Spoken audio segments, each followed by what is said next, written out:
So, good morning guys. Ayan, ngayon ay December 31. At kung makikita nyo nga is yung aking chichirya section is wala ng laman. Ngayon po ay mag-grocery kami kasi kahapon inubos ko lahat yung labahan ko. So, yun. Grocery and then mag-aayos ng tindahan dahil kagabi hindi ako napag-ayos kasi alas 2 na ako natulog at kaigising ko nga lang ngayong alas 9 ng umaga. So, Happy New Year po sa ating mga viewers dyan. Ayan, bagong taon na! So guys, nakapag-stock na po kami ng Red Horse. Tingnan nyo kung gaano ka-liit yung space namin. Ayan.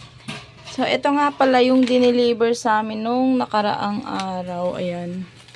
So, full tank lahat ng ating debote.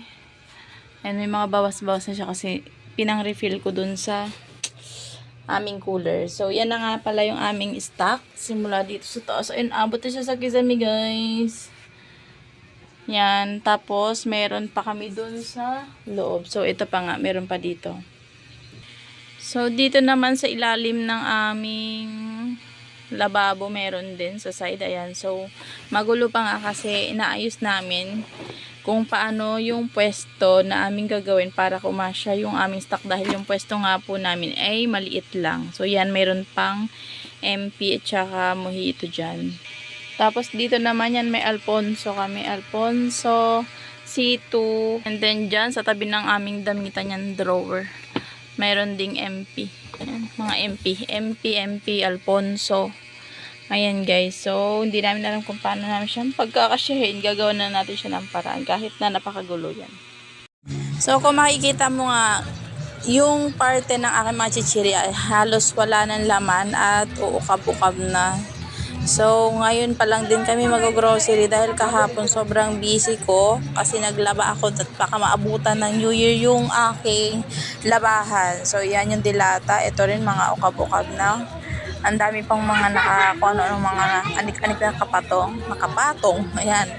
Tapos, dito naman sa ala ko, refill din ang kailangan. Tapos, yung iba kasi dyan pa nakapatong. Halos yung mga sabon, yung powder ko na gupit-gupit wala na.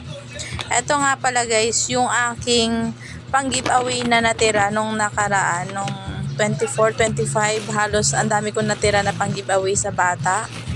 Ayan, yung iba kasi hindi na pumunta. Tapos meron pa akong pang-giveaway para sa mga pang-adult yan guys. Hindi siya naubos. Tapos dito naman sa harap ng tindahan ko, ayan, kunti na lang din yung paninda. So yung gamis ko, yan nga pala. Ilang tayo na yung nauubos. Malapit nang maubos. 2.5 kilos yung ginawa ko na yan guys. So yan, may sampalok, tig sa isang bintahan. Yung mga garapon naman ng candy ko halos wala na ring mga laman. Talagang kailangan ko na talaga mag-grocery. New Year, walang laman yung tindahan, o diba? Sobrang busy kasi talaga. Pero dito naman sa aking mga biscuit section, puno pa naman siya. Marami pa namang laman. So, sa ngayon guys, ayan ang gagawin ko, trabaho talaga, sobrang trabaho dahil napakakalat. Meron pa ako ritong C2. Ito yung giveaway, di ko alam kung saan ko siksik, may mga mismo pa ako rito. So, yan. Oh, daming mga nakapatong. Linisin ko siya, tapos refill talaga tayo ng alak.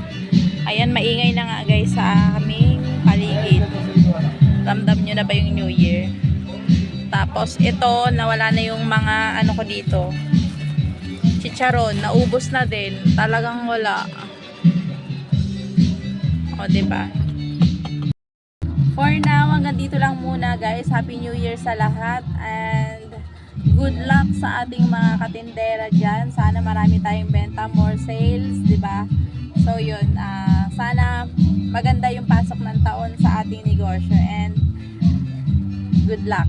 Happy New Year guys.